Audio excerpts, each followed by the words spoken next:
Welcome back to the Sons of Anarchy Prediction Show. I am your host, AJ Marinaccio. And you know what? There's one thing I will admit that I could not predict. That this last episode would have more blood in it than a blood drive gone wrong. Alright, enough with the jokes. Let's move on to the recap. So it all starts out with Jax in prison having a little one-on-one discussion with a knife and a neo-Nazi. Then he pulls out his teeth just so he can sit down with the number 3 of the Aryan Brotherhood so he can clear the air. Sam Crow's riding next to the Grim Bastards looking like they got something to do. Juice does some naked push-ups. I mean, it's better than laying in a pool of his own vomit like last season. And Unser visits Tara and drops off some beautiful orchids. Wendy packs up and leaves rehab. Unser comes and picks her up, and she tells him that she just wants to help Gemma and the boys. Lila opens the doors to a newly finished porn studio, the Red Woody. Red Woody, what a name. Nero and the Mayans are up and running in Stockton. Oh no, watch out, Borowski. Not only does Gemma show up, but so does D.A. Patterson. To County to see Jax. Now the thing is, Jax hasn't said a word to anybody but Gemma. D.A. Patterson lets both of them know that there is no evidence in Tara's death and that he will be released. Patterson gets deep and personal with Jax. While she was leaving, he asked her why, and since that was the first word out of his mouth, she turns and replies to him, "It's because 10 days ago you did the right thing, putting family first, and I hope that Tara's death does not lead you back in the path of violence." Well, we all know where this is going to go. Jax is released. Gemma and Jax are headed on their way back to Scoops and Sweets. He's not quite ready to see his children. He asks Gemma, "Have you seen Juice?" She, of course, lies. She even makes up a story like she was looking for him. Bitch! Wendy shows back up to her apartment to find that Juice has been squatting there for some time. He tells her that the club's looking for him and that if they find him, he's dead. So she says, "You can stay here. I'm going to go talk to Jax. And I won't say anything. Don't worry about it." Sam Crow and the Grim Bastards drag some information out of a legless East Dubber to find out who ran a bastard off the road, killing one member and injuring 2 prospects. So Jax sees Wendy and Gemma right over there. He walks up to him, and before Wendy could tell the truth, Gemma steps in with a lie. But it actually helps Wendy out, and Jax agrees that she can set everything up with Gemma. He just doesn't want to deal with it. Wendy, you're in. The boys have their first emotional and tear-filled meeting since Jax got out. The Irish are set up with the one-niners, and Happy did a favor for the Italians, so now they're indebted to the club. Jax shares that he smoothed everything over with the Aryans and Tully. Jax has his first speech of the season, and they're always good. He admits that trying to get out of the gun game was a bad idea and a bit selfish. Jax asks the club if there's any doubt or mistrust at the table. Crickets? Chibs speaks for the whole crew, says, "We love you, we trust you, what do you need, brother?" They're all in, and they're back. Gemma shows up and finds Juice and tells him she'll take care of Wendy, but he has to keep his mouth shut from now on. And they discuss about his escape to Montana or somewhere else, bumfucked Egypt, wherever there's not a charter.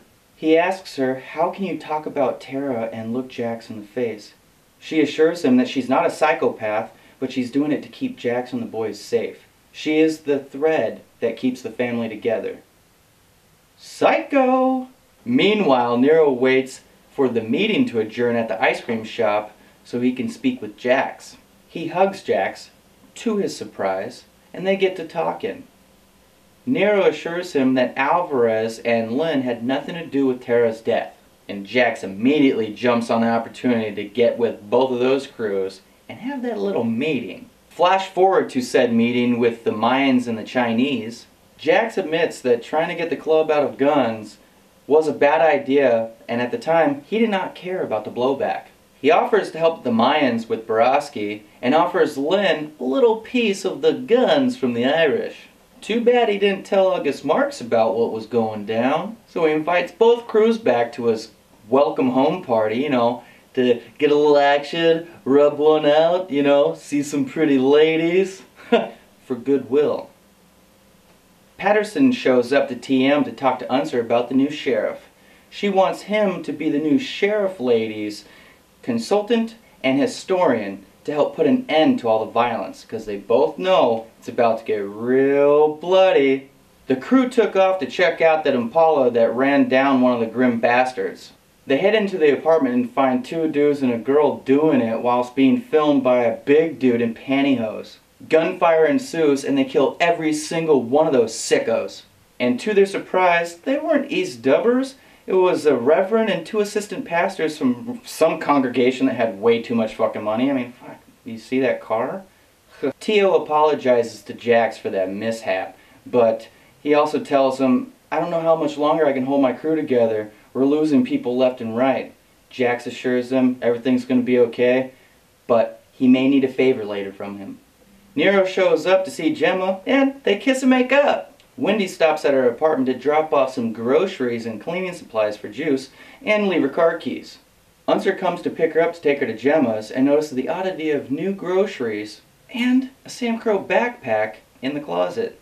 Party time! Jax updates Connor about working with Lynn, and ensures him that when Marks returns from New York, he'll fill him in. Connor chats with the Chinese, and Gemma singles out one lonely and fairly sober member of Lynn's crew.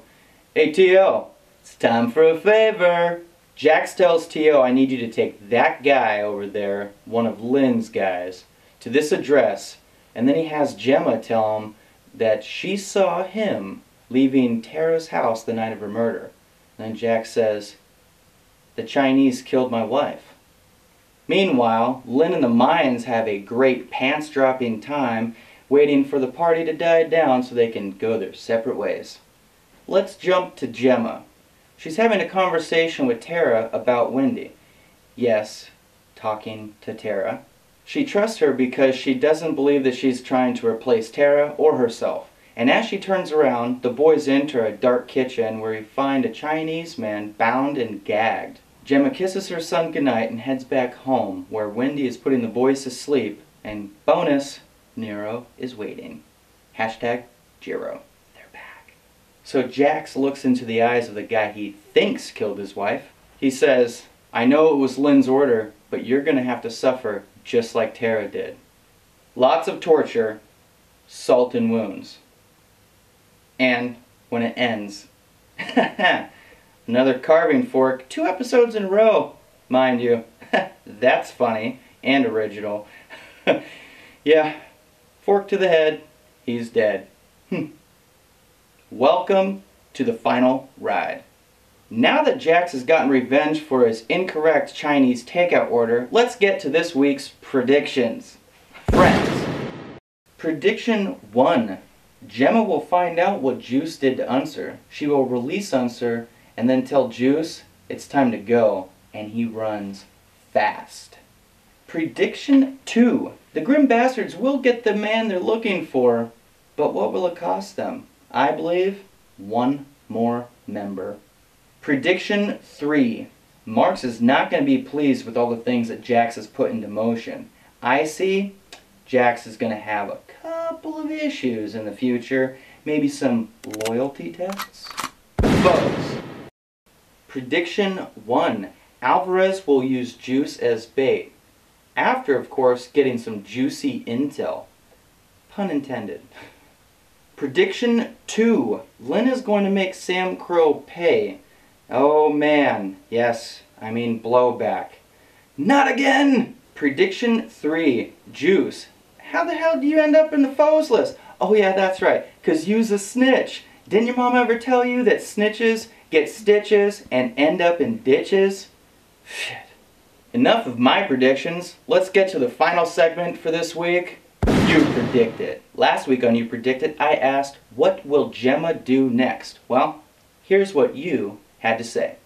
Jackie said, somehow she's gonna shut up Unser. If he tells where Juice is, she's going down. We know we will get to see more naked Juice, so he's around for a bit yet. I'm not sure Unser has it in him to keep quiet. The big question is, how are they going to keep him quiet?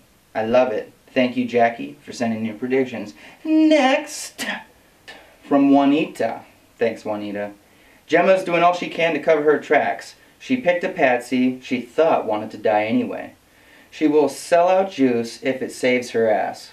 She may even kill him herself, or more than likely get Nero to do it. Awesome. I love that one. Alright. Oh, and our last one is from Anne-Marie.